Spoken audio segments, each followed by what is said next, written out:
এবার জানাবো নির্বাচনী প্রচারণার খবর। মুন্সিগঞ্জের বিভিন্ন আসনে প্রচারণা চালাচ্ছেন প্রার্থীরা। আর এই মুহূর্তে মুন্সিগঞ্জ সদরেও রয়েছেন জাহিদ হাসান, যুক্ত হচ্ছে তার সঙ্গে। জাহিদ, শেষ সপ্তাহের প্রচারণা কেমন দেখছেন? মুন্সিগঞ্জের পরিস্থিতি জানতে চাই। আর ভোটারদের মন জয়ে কি প্রতিশ্রুতি দিচ্ছেন প্রার্থীরা?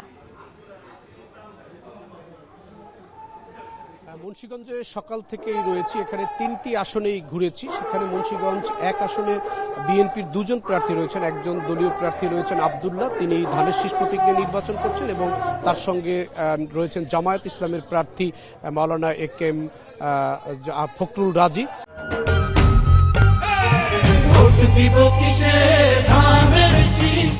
তিনি জনসংযোগ করেছেন, তার সাথে আমরা কথা বলেছি। তিনি আশাবাদী যে শান্তিপূর্ণ পরিবেশে আগামী 12ই ফেব্রুয়ারি ভোট অনুষ্ঠিত হবে এবং সেই ভোটে তিনি বিজয়ী হবেন। এটি মুন্সিগঞ্জ 1 আসনের প্রার্থীর অবস্থা। মুন্সিগঞ্জ 2 আসনেও প্রার্থীরা প্রচারণায় ব্যস্ত রয়েছেন। এখন রয়েছে মুন্সিগঞ্জ 3 আসনে, যেটি মুন্সিগঞ্জ সদর এবং গজারিয়া উপজেলা নিয়ে এই আসনটি। এই আসনের বিএনপি প্রার্থী কামরুজ্জামান রতন, তিনি জনসংযোগ করছেন সকাল থেকেই।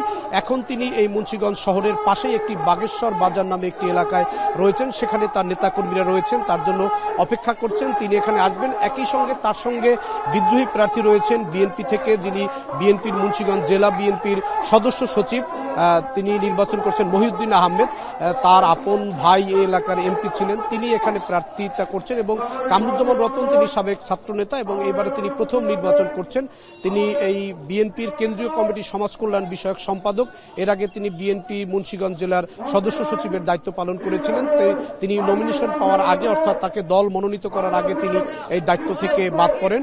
এখন তিনি কেন্দ্রীয় কমিটিতে রয়েছেন। তিনি এই এলাকার যে মুন্সিগঞ্জ সদর এবং গজারিয়া উপজেলা নিয়ে যে আসন, সেই আসনে তিনি জনসংযোগ করছেন এবং এর আগে তিনি জনসংযোগ করেছেন শহরের ভেতরে এবং তিনি কয়েকটি গণমাধ্যমের সঙ্গেও তখন কথা বলেছেন।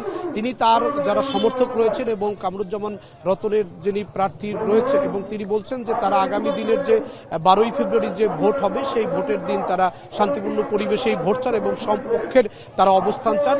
এবং এই মুন্সিগঞ্জ সদর আসনে খেলাফত মজলিসের 11 দলীয় জোট থেকে একজন প্রার্থী রয়েছেন। এখানে জামায়াতের পক্ষ থেকে বা এনসিপির পক্ষ থেকে কোনো প্রার্থী নেই, তাদের জোট থেকে খেলাফত মজলিসের প্রার্থী দেওয়া হয়েছে, যিনি মামুনুল হক দলে রয়েছেন। এই হচ্ছে মুন্সিগঞ্জের 3টি আসনের পরিস্থিতি। লাইবা, মুন্সিগঞ্জ সদর থেকে যুক্ত ছিলেন জাহিদ হাসান, জানাচ্ছিলেন সেখানকার নির্বাচনী প্রচারণার খবর।